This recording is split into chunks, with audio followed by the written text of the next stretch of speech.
Kitchen lab లోపల ఇంకొక దాని గురించి తెలుసుకుందాం. ఏంటిది అది అంటే ఆమ్ పన్న. దీన్ని ఎలా తయారు చేస్తాము, ఏమిటి? ఎందుకంటే వేసవి కాలంలో ఎండ వేడి నుంచి ఉపశమనము అందించే చల్లని పదార్థాల కోసం మనము ఎక్కడేమున్నాయని వెతుకుతూ ఉంటాం, గాలిస్తూ ఉంటాం. కానీ ఐస్ క్రీములను ఇష్టంగా తింటాం తప్ప అంతకంటే మెరుగ్గా శరీరానికి చల్లబరిచే కీరాల జోలికి కానీ, వాటర్ మిలాన్స్ కానీ, ఆరెంజెస్ కానీ, ఇలా ఎన్నో కొబ్బరి నీళ్ళు, ఇలా వీటన్నింటిని పక్కన పెట్టి చల్లగా ఉన్న ఐస్ క్రీమ్ తీసుకొని అందరం లాగించేస్తూ మెల్లమెల్లగా మన శరీరానికి మనమే స్లో పాయిజన్ తీసుకొని మన అవయవాలన్నింటిని కూడా దెబ్బతీయడానికి మనమే అలాంటి అవకాశాలను ఏర్పరచుకుంటున్నాం మిత్రమా. కాబట్టి మనం ఏం చేద్దాము? అలాంటి వాటిని అన్నింటిని పక్కన పెట్టేసి మన జుహాను, మన ఉన్నారు కదా లంచగొండె అవయవం, మానవ శరీరంలో లంచగొండె అవయవం ఏది అంటే నాలుకనట. ఎప్పటికి ఇది కావాలి, అది కావాలి, టేస్టీ ఫుడ్ తీసుకో, అది ఇది అని అంటది. అందరి మీద ఏవేవో మాటలు కూడా పొగరబోతైనటువంటి లంచగొండే అవయవం ఏంటిది? నాలుక. ఈ నాలుకను మనం అదుపులో పెట్టుకున్నట్టయితే మనం ఆల్వేస్ 100% హెల్త్ ఈజ్ వెల్త్ లాగానే ఉంటాం. కానీ హెల్త్ గురించి ధనాన్ని ఖర్చు పెట్టని అవసరం లేకుండా ఉంటాము మిత్రమా, ఇది గమనించండి. అయితే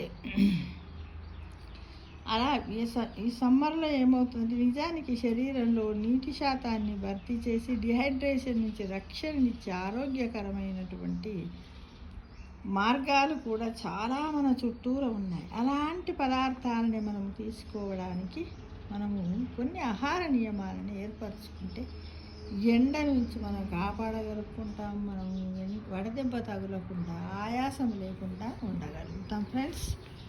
అయితే మనం ఏం చేయాలి? రోజు మన లంచగొండ అవయవం మన నాలుకకు అబ్బా ప్లీజ్ మై డియర్ టంగ్మా, ప్లీజ్ మై డియర్ టంగ్మా, అబ్బా నేను చెప్పినట్టు వినవా అంటూ దానికి బుద్ధి చెప్పాలి. మనస్సును కూడా మనం అదుపులో ఉంచుకోవాలి మిత్రమా.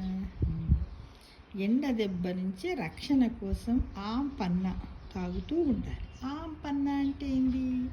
దాన్ని ఎలా తయారు చేస్తారు, చేయడానికి కావలసినటువంటి ఏంటి అనే పదార్థాల గురించి ఇప్పుడు మనం తెలుసుకుందాము మిత్రమా. ఓకేనా? మరి ఆమ్ పన్నాకు కావలసిన పదార్థాలు: పచ్చి మామిడికాయ 1, పుదీనా ఆకులు 3 టేబుల్ స్పూన్, యాలకుల పొడి 1/2 టీ స్పూన్, మిరియాల పొడి 1/2 టీ స్పూన్, చక్కెర 1/2 స్పూన్, జీలకర్ర పొడి 1/2 టీ స్పూన్, ఉప్పు రుచికి సరిపడ. తయారీ విధానం కుకింగ్ ప్రాసెస్: మామిడికాయకు నీళ్లను జోడించి కాయ మెత్తబడే వరకు ఉడికించాలి. తర్వాత నీళ్లను తొలగించి తొక్క విత్తనం వేరు చేసి గుజ్జుని మెత్తగా రుబ్బుకోవాలి. లేదా దీన్ని మామూలుగా మనం చింతపండుతో పులుసు పిసుకుతాం, అలా కూడా దాన్ని పిసికి మనం ఫిల్టర్ చేసినా కూడా వస్తుంది మిత్రం. అయితే ఈ వచ్చినటువంటి ఈ గుజ్జుకు, ఈ వచ్చినటువంటి ఈ జ్యూస్కు మనం ఏం చేయాలి? పైన చెప్పిన దినుసులన్నీ కలిపి ఆమ్ పన్నాను సిద్ధం చేసుకోవాలి. దీంట్లో అవన్నిటిని కలిపేసేయాలి. ఈ మిశ్రమానికి నీళ్లు కలిపి మనం ఏం చేయాలి? ఇందులో ఆల్రెడీ మనం నీళ్ళలాగానే చేసుకున్నాం కదా, దాని గుజ్జు కాకుండా నీళ్ళతో కూడా పులుసులా విసుకుమన్నాను కదా, దాంట్లో పైన చెప్పినటువంటి అన్నిటిని వేసి దినుసులన్నింటిని వేసి సిద్ధం చేసుకొని, ఒకవేళ టేస్ట్ చూసుకుని అది పుల్లగా ఉంటే ఇంకా కొంచెం నీళ్ళు యాడ్ చేసుకోవాలి. మరీ క్వాంటిటీ ఇంకా పుల్లగా ఉందనుకోండి, కొంచెం చక్కెర షుగర్ యాడ్ చేసేసుకొని దాన్ని గంట పాటు ఎక్కడ పెట్టాలి? ఫ్రిడ్జ్లో పెట్టాలి. ఫ్రిడ్జ్లో పెడితే మామూలుగా చల్లబడుతుంది. అప్పుడు ఫ్రిడ్జ్లో నుండి బయటకి తీసి ఒక 15-20 నిమిషాలు బయట పెట్టి తాగితే, చల్లబరుచుకొని తాగితే వేసవి నుంచి ఉపశమనం వస్తుంది, ఎండవేడి నుంచి రక్షణ కలుగుతుంది. ఎలాంటి మనకి ఎలాంటి వడదెబ్బ తగలదు. ఇది చాలా బాగుంటుంది. కాబట్టి కనీసం రోజు అని కాకుండా అప్పుడప్పుడు రోజులో ఈ వేసవి కాలంలో రోజులో ఒకనాడు ఇది తాగండి, ఏంటి ఆంపన్నా తాగండి, ఒకరోజు మజ్జిగ తాగండి, ఒకరోజు నిమ్మరసం తాగండి, ఒకసారి కొబ్బరి నీళ్ళు తాగండి. ఇలా రకరకాలైనటువంటి ద్రవ పదార్థాలను మన శరీరానికి కావలసినంత తీసుకున్నట్టయితే మిత్రమా, మనం ఎలాంటి జబ్బుల బారిన పడకుండా, వడదెబ్బ తగులకుండా, డిహైడ్రేషన్ కాకుండా మన శరీరము మన చర్మము కాంతివంతంగా ఉంటుంది. మనము చురుకుగా ఉండగలుగుతాం ఫ్రెండ్స్.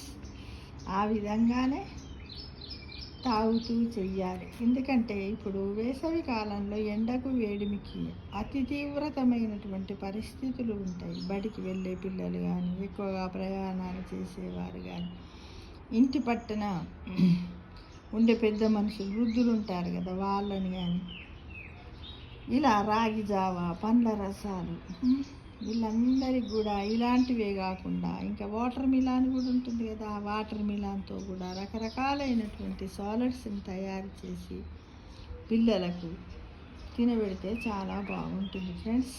అంటే ఏంటంటే ముఖ్యంగా ఈ వేసవి కాలం లోపల నీరు ఎక్కువగా ఉండే పుచ్చకాయ, తర్బూజా తింటూ ఉన్నట్టయితే మనకు డిహైడ్రేషన్ బారిన పడకుండా ఉంటుంది. అట్లానే మనం ఇంకొకటి నియమం కూడా ఏంటిది, వంటల్లో కారం, ఉప్పు, మసాలాలు కూడా బాగా తగ్గించాలి. ఆకుకూరలు, పెరుగు, తేలికగా అరిగే పదార్థాలని మనం ఆహారంగా తీసుకోవాలి. మాంసాహారాన్ని కూడా తగ్గించి తినాలి, అప్పుడప్పుడు తింటూ ఉండాలి. బీరకాయలు, సోరకాయలు, పొట్లకాయలు లాంటివి ఎక్కువగా తీసుకుంటూ ఉండాలి.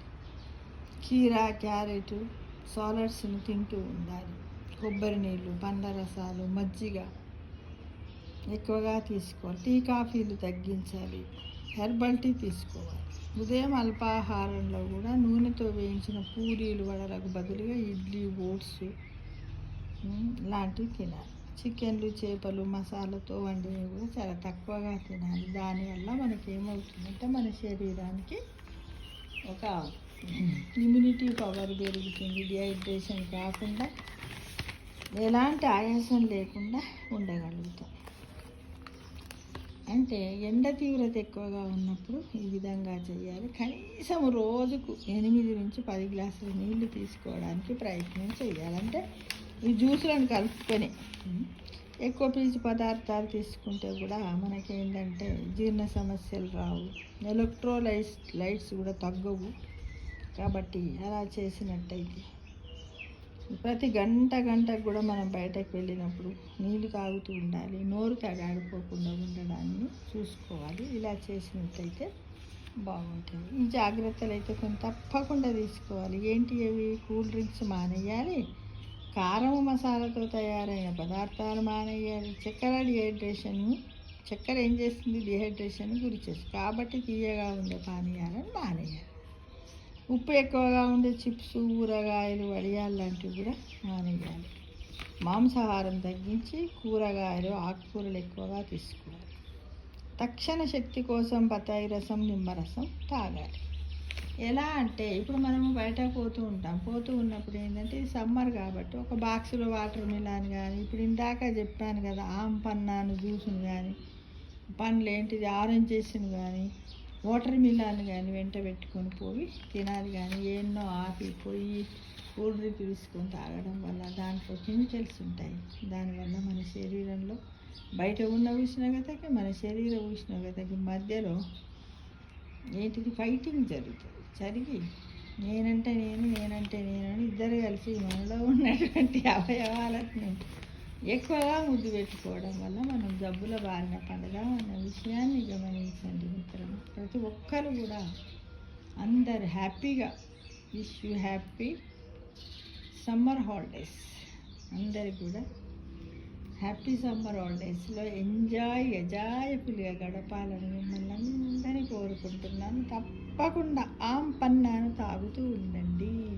పచ్చి మామిడికాయ జ్యూస్ తెలుగులో చెప్పాలంటే చాలా హెల్తీ డ్రింక్ కాబట్టి ప్రతి ఒక్కరు తీసుకోవడానికి ప్రయత్నించండి. తాగి మీకు నచ్చినట్టయితే కామెంట్ బాక్స్లో ఒక్క మెసేజ్ పెట్టండి మిత్రమా. ఓకేనా మరి? సర్వే జనా సుఖినో భవంతు.